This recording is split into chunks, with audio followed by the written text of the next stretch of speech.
Tobacco companies are a bunch of scumbags. They have used shady advertising tactics to poison people since the beginning of their existence. In the 40s and the 50s, they paid doctors to recommend cigarettes as a healthy way of relaxing after a hard day. These companies also sponsored multiple sketchy research programs that questioned the proven ill effects of smoking. Furthermore, Marlboro, a popular cigarette company that I'm pretty sure you are aware of, managed to put its logo on Ferrari's Formula One car for many seasons. However, all of these ad campaigns targeted men, like Formula One is majorly has a male audience.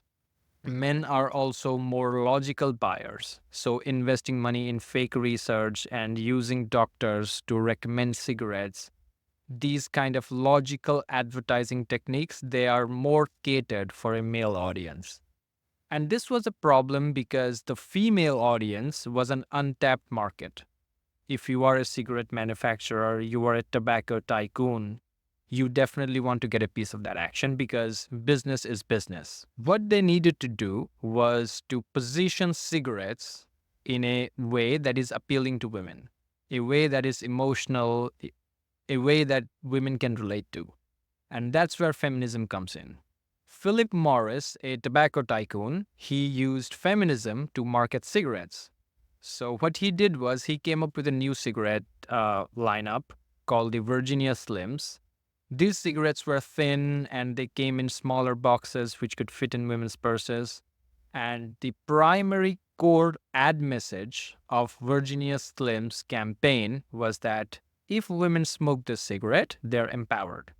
If you are a woman and you don't smoke cigarettes, then you have internalized misogyny. Like mentally, you are still not free. You are still not empowered. Like that's the kind of message, that's the kind of patronizing ad message Virginia Slims had. Let's go through one of my favorite copies of Virginia Slims and go through all of the bullshit they have presented in that ad copy to convince women to spend their money and buy cigarettes and get cancer. We make Virginia Slims especially for women because they are biologically superior to men. That's obviously a lie. There is a reason why men and women have different sports leagues. There is a reason why men and women have different chess leagues. So I really don't know in which way women are biologically superior to men. I am guessing they have written it in the ad copy. Let's go read it. That's right, superior. Women are more resistant to starvation, fatigue, exposure, shock, and illness than men are. Again, I don't know if that is true. I think men have higher pain tolerance than women.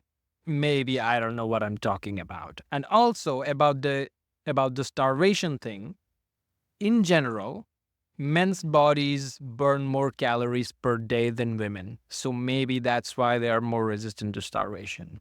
This is not a truth. This is a bunch of bullshit. We move on. Women have two X chromosomes in their sex cells, while men have only one X chromosome and a Y chromosome, dot, dot, dot, which some experts consider to be the inferior chromosome. This is just careful wording. First of all, some experts consider, like who are these experts?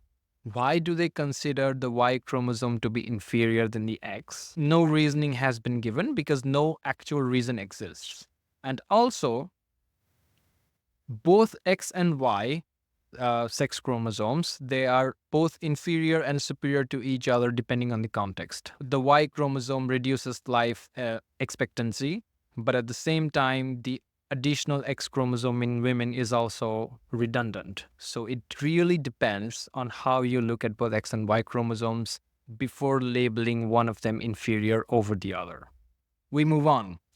They are also less inclined than men to congenital baldness, I am offended, albinism of the eyes, improperly developed sweat glands, color blindness of the red-green type. Then there is a laundry list of a bunch of defects that apparently women are less inclined than men to get.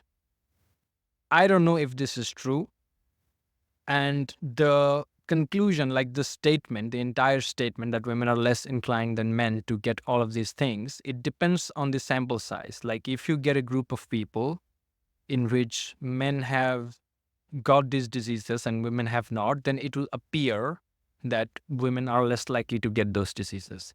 It depends on the genetics of the parents, it depends on a lot of other things. So, again, careful language, patronizing language, we move on. In view of these and other facts, what other facts? The makers of Virginia Slims feel it highly inappropriate that women continue to use the fat, stubby cigarettes designed for mere men.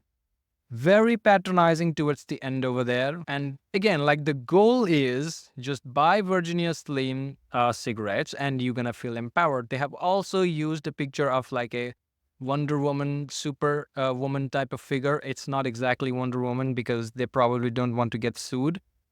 But yeah, like you can see, she's a superhero who smokes cigarettes and she has rubber gloves on because that's how you do the dishes quickly and efficiently. Little bit of sexism still exists, but that's how Virginia Slims uses patronizing emotional tone and, they blurred the truths. Now, let's talk a little bit about the impact of the Virginia Slims ad campaign. On a micro level, they were successful. Women started to smoke more, particularly teenage girls. They started to smoke more. And Virginia Slims also gained a bigger market share when it came to the female demographic. But on a macro level, it wasn't that effective because between 60s and 70s, the anti-smoking campaigns were also growing strong. People were becoming more and more aware about the ill effects of smoking, so both men and women started smoking less cigarettes. The percentage of adults that smoked cigarettes in both of the demographics reduced between the 60s and 70s.